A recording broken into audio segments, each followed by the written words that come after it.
He told me it was family duty. I believed him for 3 years. By the time I discovered the truth, I had already given up my career, my savings, and the best years of my 30s for a lie. I didn't know it yet, but the woman I was caring for, the one who called me sweetheart and held my hand every night, was never supposed to need me at all. My name is Emily. I married my husband Marcus, believing I understood exactly what our life together would look like.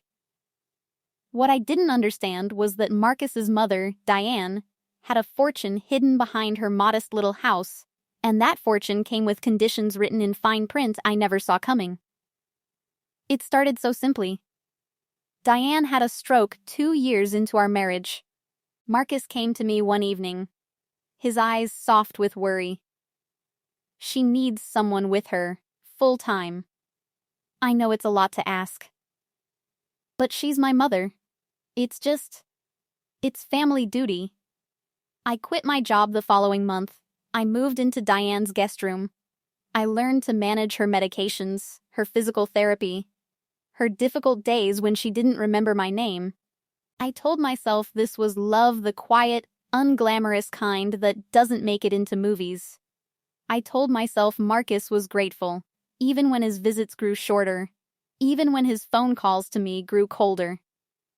Diane, in her clearer moments, would squeeze my hand and whisper, "You're a good girl. Better than he deserves." At the time, I thought it was just an old woman's affection talking. I didn't know what she really meant. Not yet. Marcus started traveling more for work. 2 nights became 4. 4 became a full week. I was too exhausted, too consumed by hospital visits and medication schedules to ask the questions I should have been asking all along. Until the night Diane grabbed my wrist with more strength than I thought she had left, and said the words that would unravel everything, "Emily. Look in my desk. The green folder. Before it's too late." I found the folder 3 days later, tucked beneath old tax documents in a drawer Marcus had told me never to touch. Inside was a will. And a letter. Both dated months before Marcus ever asked me to move in and care for his mother. What I read next would change everything I thought I knew about duty, about love, and about the man I called my husband. The letter was addressed to Marcus, written in Diane's careful handwriting. My hands shook as I read it. "I know what you're planning, and I won't pretend I approve. You want a caretaker you don't have to pay, and a marriage you can walk away from once I'm gone and the money is settled. I raised you better than this. But if this is the only way you'll keep someone decent in your life, then so be it." I sat on the floor of that guest room, the letter in my lap, and felt something inside me crack wide open. Marcus hadn't asked me to care for his mother out of love. He'd asked because it was cheaper and safer than hiring a stranger who might report the truth to a lawyer, or worse, might notice what I eventually noticed myself. Diane's stroke hadn't left her nearly as helpless as Marcus had described to me. She could speak clearly on her good days.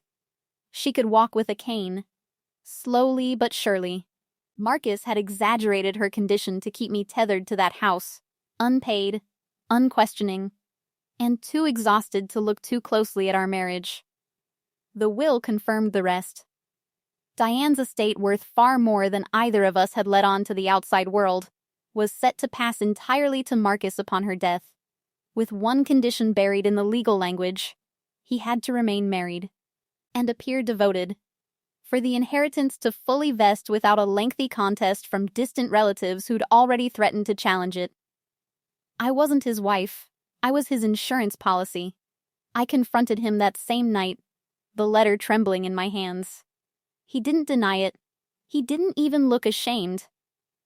"It's not that simple," he said, the same tired words he'd been giving me for 3 years. "You make it sound cold, but it wasn't just about the money. I do care about you. Some of it. Some of it." 2 words that told me everything 3 years of exhaustion hadn't.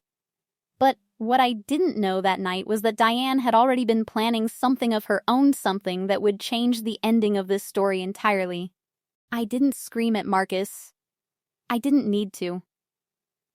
The next morning, I sat with Diane, held the letter between us, and asked her the only question that mattered. Why didn't you tell me sooner?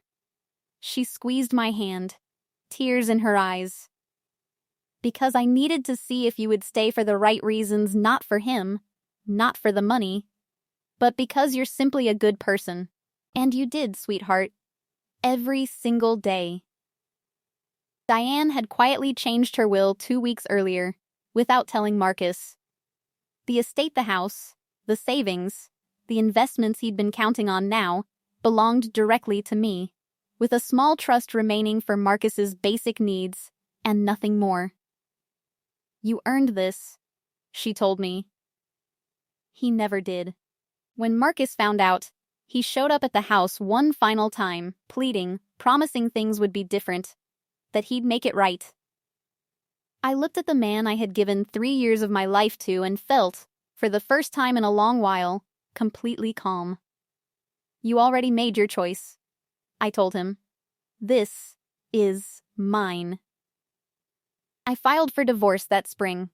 Diane passed peacefully 6 months later, with me by her side, holding the same hand that had once gripped my wrist and changed the course of my life. Marcus wasn't in the room. He'd lost that right the day he decided love could be measured in convenience. People sometimes ask if I regret those 3 years, the ones I spent believing I was fulfilling a duty that was never real to begin with. I tell them no. Every time. Because in caring for a woman I thought was helpless, I found the one person in that family who saw me clearly and loved me honestly. Real family isn't the ones who use you. It's the ones who finally tell you the truth, even when it's difficult, even when it's almost too late. I didn't get revenge by destroying Marcus. I got it by becoming exactly the woman Diane always knew I was. And in the end, that was worth more than any inheritance.